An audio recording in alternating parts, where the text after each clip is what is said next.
The Game Week 32 deadline is upon us. It's time to make some final decisions. Welcome to FPL, mate. My name is Dan, and we've got a lot of really helpful information for you guys today.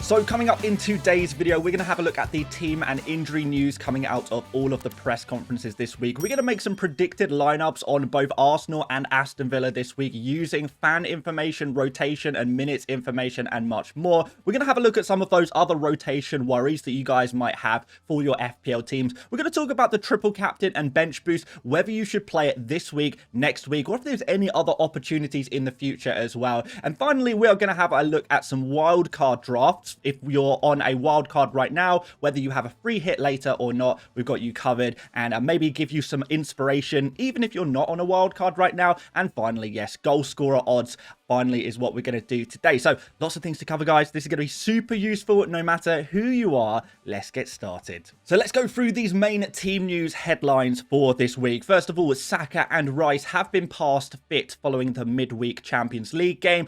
They had kicks in that game apparently, so nothing it was serious injury there. There's no muscle injuries or anything like that. They're just a little bit sore, so they are going to be fit for this week at least. Whether that means they're going to start or not is another topic of discussion, which we will be covering. There was no update on Jurrien Timber, who was limping with a bit of cramp in that Champions League game as well, perhaps. Kluivert has a chance to feature in Game Week 32. Bournemouth are going to try and get him fit and available for the game this week, but it is not a guarantee, and there is going to be a late test, so he is going to be still a major doubt. Isak is fine to play, apparently, and Gordon has been back in full training since yesterday, so he has a chance of minutes as well in the double game week for Newcastle. For Nottingham Forest, Wood, Elanga and Awani, they're all going to have late assessments, and it's going to be a case of how good they feel ready for the game. So we're not sure. There is no decision has been made yet, but they have a chance at least of featuring. And finally, some of the more kind of differential players that some of you guys might have. Mitoma is doubtful. He picked up a minor injury last game week, so we're not sure if he is going to be available. Mikalenko is back in training. Allison is back following concussion protocol, and Cunha is available following suspension, but it has been revealed that he is going to be on the bench this week, so he will not return to action straight away. So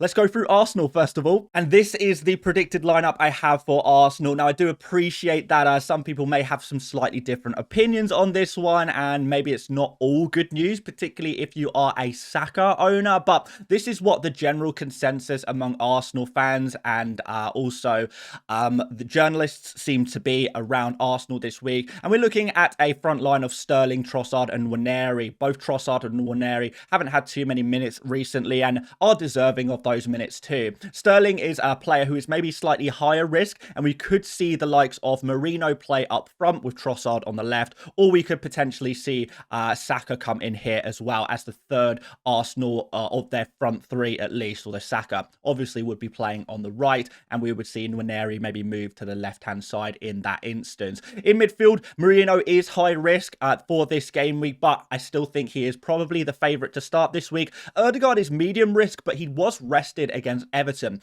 in Game Week 31, which gives him a good chance. Jorginho is a low-risk player there, and the most of the back line is fairly safe. Kivior and Saliba should start, given the lack of centre-back options. Ben White should start at right-back, with Timber not maybe quite ready to start 2 games in a row and will be needed for the second leg in the Champions League. And Raya, obviously, as the goalkeeper, is not going to get rotated either. At left-back, I've put Tierney down here for the left-back. Think he will get some minutes. We are expecting big rotation for Arsenal as they look to secure their place in the Champions League semi-finals in that second leg against Real Madrid. So big rotation for Arsenal. Some other players that could potentially get minutes are Saka and Rice, although could be requiring a rest ahead of the Champions League game. Thomas Partey, I think, will also get rested, and Zinchenko could potentially get some minutes. Maybe he comes in midfield, maybe he goes into the left back position, but he does have a chance of some minutes as well, maybe even a start. I can't really see Martinelli, Timber or Lewis Skelly starting, however, for this game week. So those are the biggest doubts of all of those Arsenal players.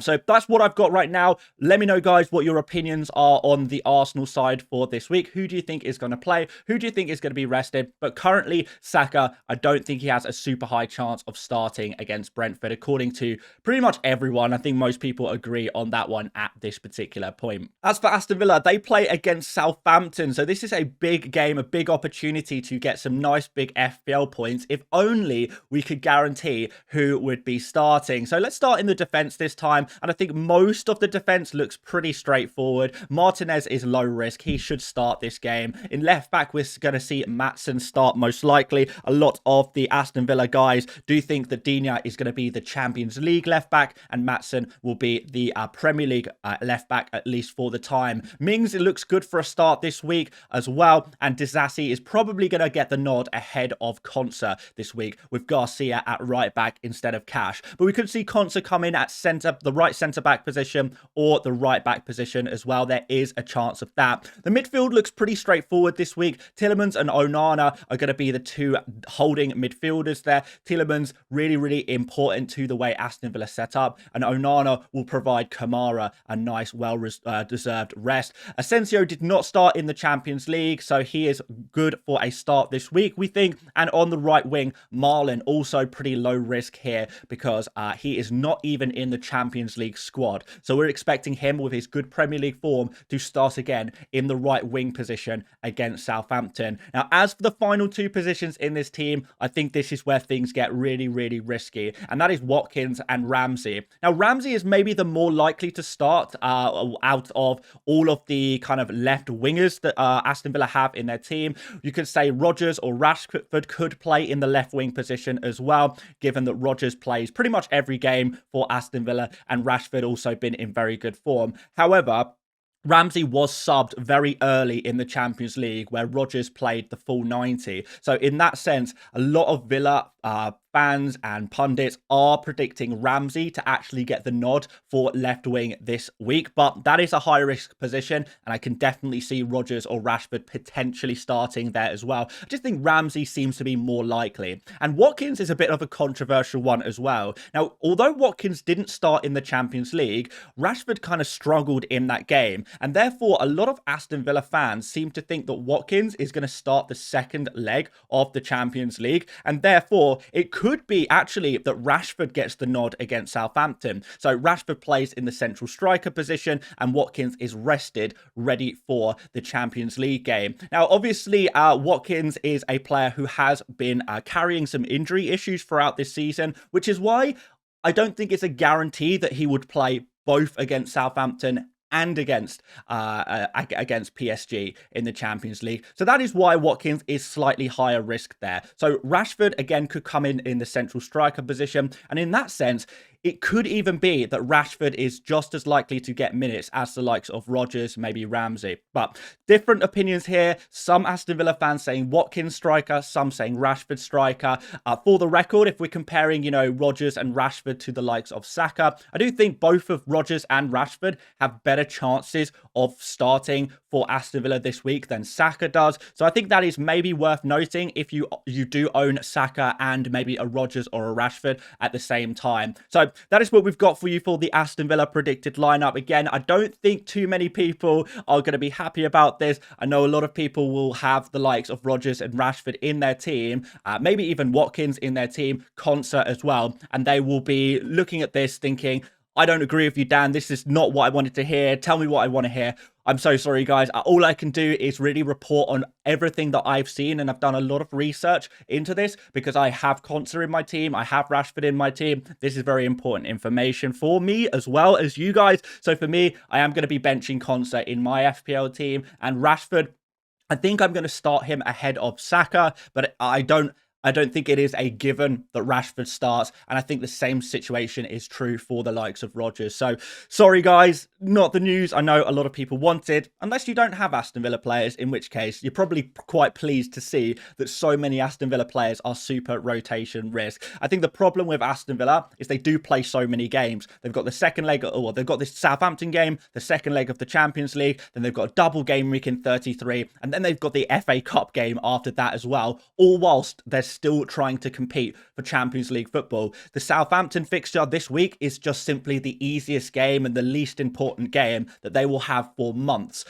probably between now and the rest of the season. So if there's any time to rest players, it is this game. So there you go, guys. That is the predictions. Obviously, we're not going to be 100% right. Some players we are more confident in than others, but that is what I have found out for you guys, and hopefully that is pretty useful for you. Let's go through some of the other rotation risk players as well for this game week, and we see the likes of those Newcastle midfielders. Are they going to be starting? And Gordon, given he is back in training, has a good chance to play. If I had to make a prediction, I would say Gordon is on the bench, gets some minutes for the first game against Manchester United, and then maybe starts against Crystal Palace. So one benching, one start. And it will be the exact same situation for Barnes. Barnes probably starts against Manchester United and maybe gets some minutes off the bench against Crystal Palace. So one start, one benching for each of those Newcastle guys, which maybe makes me think, don't buy them, but if you already have them, you have still got a decent chance of a solid amount of minutes in a double game week. As for the Man City boys, Foden, I think, is high risk this week. He has not been playing super well. He is getting early subbed, and generally, it seems that there may be more in-form attackers for Man City that might get the nod ahead of him. So Foden, I think, worth monitoring. Keep him on your bench maybe for this game week. And for next game week, we can see if we think he is going to start again in 33. So pretty high-risk player. Savinho is much safer. Full rest in game week 31. He has been one of their main players. Starts near enough every single game, so I think he will come back into this Man City team to provide some much needed inspiration that was lacking in game week 31. Joao Pedro is pretty low risk given the injury issues at Brighton right now. Despite a rest last week, I think he comes back into the starting 11 against Leicester, which is obviously a very nice fixture. Palmer was also seen subbed at half-time in the Europa Conference League just yesterday. However, it was a planned substitution, apparently, maybe making sure he is fresh for Ipswich, with Chelsea also looking to secure those Champions League places as well. And Palmer is only really recently returning from injury as well. We've got to remember that one. Cliver is high risk given that he has not been declared fit, so it is touch and go whether he is going to be available. And I think a sub appearance is more likely for Cliver. And Chris Wood, another high risk player. He has not been declared fit. It is going to be a last minute call for him as well. And guys, we are running the Predictor League still. If you haven't checked out our Sleeper Predictor League, we are giving away prizes every month, and we are coming towards the end of the season where we're going to be giving away the big prizes as well. So guys, if you haven't joined the Predictor League, join using the link in the description. All you have to do is predict the game week 32 fixtures, win, lose or draw in each fixture. Very, very easy, very, very simple, very, very quick to do, completely free to enter, and you can come and compete with me and many other FPL Mate viewers as we all look to secure some prizes each week. Link in the description. So, is it a triple captain week? That is the question on a lot of people's minds. And I don't want to give you the answer necessarily, but I can maybe give you my opinion. So, let's go through the options first of all. We want a triple captain ideally on a double game week. And for many people, they are looking at game week 32. Maybe they are not bench boosting or using any other chips this week. And they're thinking, okay, I've got a free opportunity here for a triple captain. Could this be the week to do so? And the answer is, yeah. Very much so. Isak against Manchester United and Crystal Palace, 2 home fixtures, is very nice. We know Isak has been one of the top scoring players in FPL, penalty taker, and in a Newcastle side full of form. Now, even though Isak hasn't been in the best form of his season necessarily, we still think that there is enough recent evidence to suggest that he can still continue getting some goals in these 2 nice home fixtures. Mateta is also a potential option for game week 32, but given the fixtures are tougher away fixtures, I'm not as confident in this one. We could, if not triple captaining in game week 32, triple captain in game week 33. If you're not bench boosting in 33, and you like the look of Saka's minutes against Ipswich and Crystal Palace, these are really nice. Now, Saka is a brilliant player, gets the additional advantage of clean sheet points as well as the extra points for goals, penalty taker, set piece taker, and he has looked electric since he has come back and started for Arsenal once more following that injury. So if you like the look of his minutes and you're not bench boosting or free hitting or anything like that in game week 33, then Saka is genuinely an option for you for next week. We also have Marmoush in game week 33 if you fancy a City boy. Everton and Aston Villa are the fixtures. Two teams that don't concede too many goals in the last month or so. So maybe not the easiest of defenses there as a duo. And maybe Saka has better fixtures, Isak has better fixtures, and maybe Marmoush is slightly lower down the pecking order, but he is still certainly an option, and his minutes look really secure right now with no Haaland in the team. And that brings us to game week 36, which is not confirmed, but if, and we've spoken about this before, if the Premier League decide to move the game week 37 fixtures for the FA Cup finalists back into game week 36, and I think there's a very good chance that happens, that means one of Marmoush or Wood, so it'll be one or the other, one of these two players will have a double game week in 36. Not confirmed, but there is a very strong possibility. And if it does happen, it'll be one or the other. Marmoush will play Southampton and Bournemouth in game week 36 if he is to get that double, which is really, really interesting indeed. These are two defensives that have been really weak. And of course, there's not going to be any Erling Haaland until game week 38. So Marmoush's minutes should still be secure. Obviously, City are still not guaranteed Champions League football, so there will most likely be things to play for. This looks like the best opportunity for a triple captain between now and the end of the season, but it is not confirmed. So if you do want to postpone your triple captain, take a risk on City winning against Forest in the FA Cup semi-final and having their fixture moved from game week 37 to game week 36 against Bournemouth. They will be a Marmoush double game week, and this is a really, really nice one as well that I would be really tempted by if you wanted to try something different, go a bit differential, just wanted to highlight this as a potential opportunity. Now, of course, if things go wrong and Man City lose in the FA Cup semi-finals, that brings Wood into the question. So it'll be Wood instead of Marmoush, who plays against Leicester and Brentford, both at home. So again, two really nice fixtures. If Wood is back, ready to play, which he should be by game week 36, and if he has found his form once again, he could have a really nice end to the season with two really nice home fixtures. So another one to really strongly consider if you do have that triple captainship. So there we go, guys.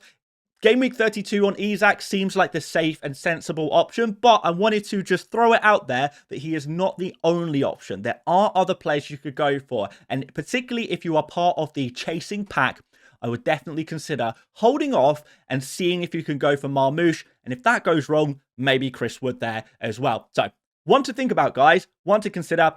I think as a chaser myself, I would personally be holding off on that triple captain and hoping for something good in game week 36. But that is just my opinion. Some of you guys are going to be in different situations, and Isak is certainly your safe bet. So the bench boost conversation is maybe a little more complicated than some people kind of make it out to be. I think the general gist of the bench boost is you play it when your bench is at its strongest. And if you've wildcarded recently, it may be that your bench looks very strong for either game week 32 or game week 33. So what you want to do, very simply, is look at your worst four players, I suppose, worst goalkeeper and worst three outfield players.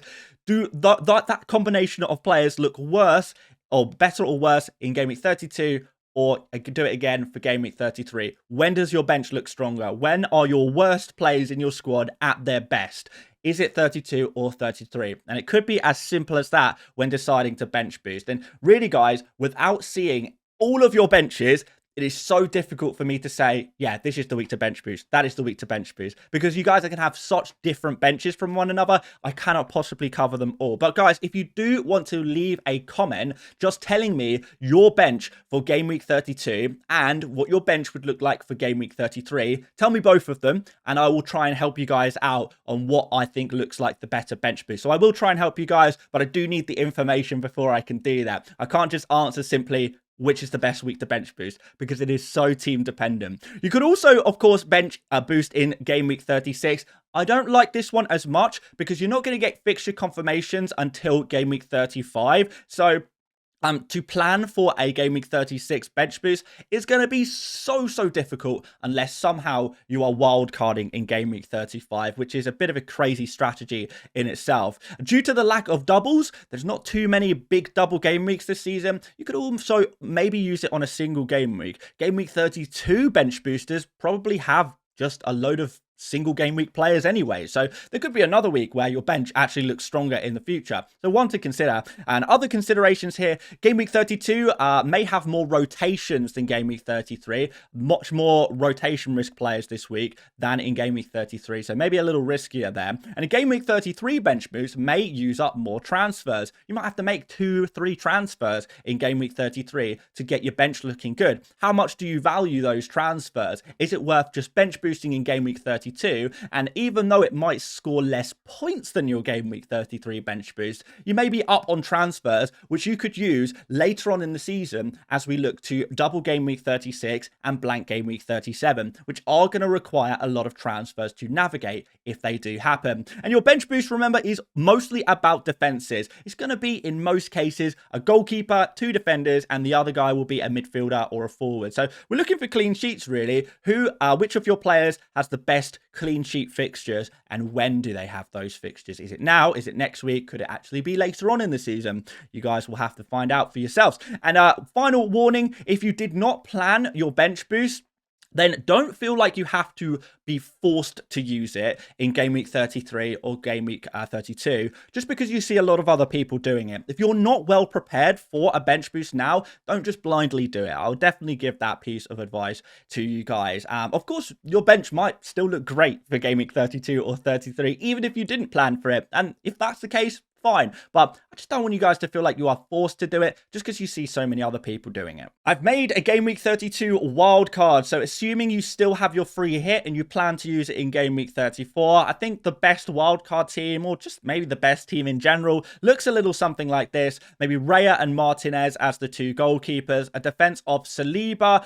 Bradley, Munoz, Gavardio, and Livramento. And this would be, by the way, guys, for a bench boost in game week 32, where you would be bench boosting Martinez for his double game week, Bradley for his single game week against Leicester, and Livramento would be there as well. You could maybe make a transfer to switch him to the likes of Konsa potentially, or another City defender if you wanted to. Into midfield, we have got Saka and Salah. Even though Saka is risky for minutes this week, I do definitely think that if you are wildcarding only now, there's no point in putting in a placeholder for Saka. You just go for him now if you're wildcarding now. We've got Salah here as well. Murphy for his double game week. Eza for his double game week. And Rodgers is the final player here. Could also go for Savinho instead of Rodgers, potentially. You could go for Sarr instead of Eza as well. And the front 3 is going to be Matata, Isak, and Marmoush. Nice and simple in the front line. Of course, there are some other suggestions that you guys could go for on screen as well for you. If you are looking to trim the budget a little bit, try and make this team a little bit cheaper. But this is the general player pool I would be trying to pick from ahead of maybe a bench boost in 33 and a free hit in game week 34. But that is not the only wildcard draft I have for you guys. If you don't have a free hit and you feel like you need to wildcard now, and that might be the case, some people might be able to hold off until game week 34 to wildcard, but you could also just wildcard now. And what you'd need to do is try and cover double game week 32, double game week 33, and make sure you have enough players for blank game week 34 as well, if you don't have a free hit. So this is what we would be doing. So we go for Sells and Henderson as the goalkeepers. Sells plays in game week 34, and Henderson has those back-to-back double game weeks. So you've got the next 3 game weeks covered with doublers and players who don't blank over the next 3 game weeks. In defense, we have got Saliba. I think you've got to have at least one Arsenal defender here. We've got Bradley here again. Nori comes in with great fixtures between now and the end of the season, and a potential double game week in game week 36 as well. Gavardio is very nice, and Livramento for his double game week in 32, as well as Newcastle playing in game week 34. So it is just Henderson, Saliba, and Gavardio who blank so far in this team in game week 34, which means you have a goalkeeper and 3 defenders for game week 34, and a strong team outside of that as well. In midfield, we have got the double game week players of Murphy and Eza for this week. Although outside of that, we've got a few single game week players. Bowen, Salah, and Mbermo don't have double game weeks, but they do play in game week 34, and they have good fixtures as well for the rest of the season. So definitely considerations. Again, players who may have double game weeks, Bowen and Mbermo, they could have double game weeks in game week 36 as well. We have got the likes of Murphy and Eza. Murphy is good for game week 32. and Game Week 34. And Eza could be Sar again if you wanted to. He is going to blank in Game Week 34. Unfortunately for the forwards, we've got the same front line, Mateta, Isak, Marmoush, but both Mateta and Marmoush blank in 34. But Isak does play against Leicester in 34. So you have got coverage in midfield, but not so much in the forward position. So you'll have 2 free transfers by Game Week 34 in the blank game week. And if you want to go for a 3 at the back formation, you're going to have to replace 2 out of Eza, Marmoush, and Mateta. Replace 2 out of those guys. You could replace 1 and maybe replace a defender as well to try and get yourself a full starting 11 of playing players in Game Week 34. But loads of other players to consider. But I think the big, difference between a wildcard team, if you don't have a free hit and if you do have a free hit, is probably slightly trying to reduce the amount of Arsenal and Man City players you have. I think Crystal Palace with a double-double is still pretty high priority. But you're going to go for Newcastle players, obviously.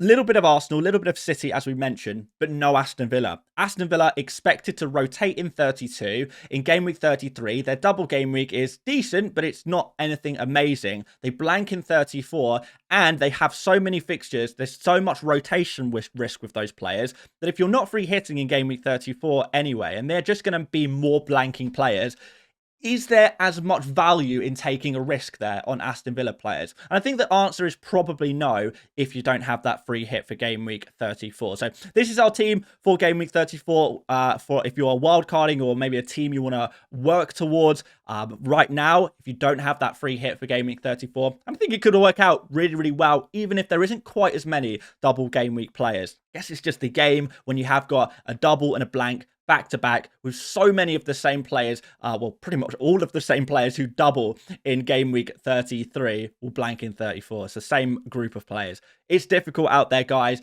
but we can still work it out. And finally, let's have a look at the top projected goal scorers via Rob T, who put this out earlier today, so you can see what the bookmakers are thinking. And these projections do, of course, they are of course based on the player starting. So if the player doesn't start, then you can disregard these odds pretty much. So Isak, number 1 here, projected 1.31 goals this week, with Salah in second with 0.74, Palmer 0.66, Joao Pedro 6.4, Marmoush 6.4 as well. And we do have Mateta, despite having 2 fixtures, only projected 0.63 attacking, well, goals this game week. We see the likes of some other players in here as well. Gordon 0.55 as a double game week player. Murphy 0.4. Probably not expecting to see that after his brace last week. Eza 3.9 and Asar is 3.4 as well.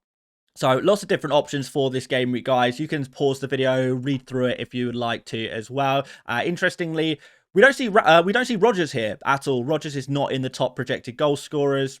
Don't blame me, blame the bookmakers. Even if he does start, he's not particularly predicted to score, even against Southampton. But maybe creatively, Rodgers could definitely pick up some slack there. So if you want to pause the video, check it out, fine, do so. But shout out Rob T for providing these for us this week. Really interesting reading. Let's see how many of these players you guys have in your team. Do you have a lot of the players high up on this list? That would be really, really good to see in your FPL team. Always gives you that confidence when you see a lot of your FPL players in the highest projections for the goals. That's going to be the end of today's video. Thanks so much for watching, guys. Do drop a like, subscribe if you like this kind of stuff, and let me know if you like this style of video as well. I'm still working on it a little bit, so feedback is appreciated. Want to make sure we're providing you guys the best content to make sure you are prepared each game week. And check out another video as well. We have more videos on the channel. Is it there or there? I never remember. It's that side. Yeah, there's going to be a video link there. Buy, sell, keep, avoid, my team, 100 experts, whatever you want to check out. But guys, I will see you tomorrow for a deadline stream. Until then, I will see you later, mates. Bye-bye.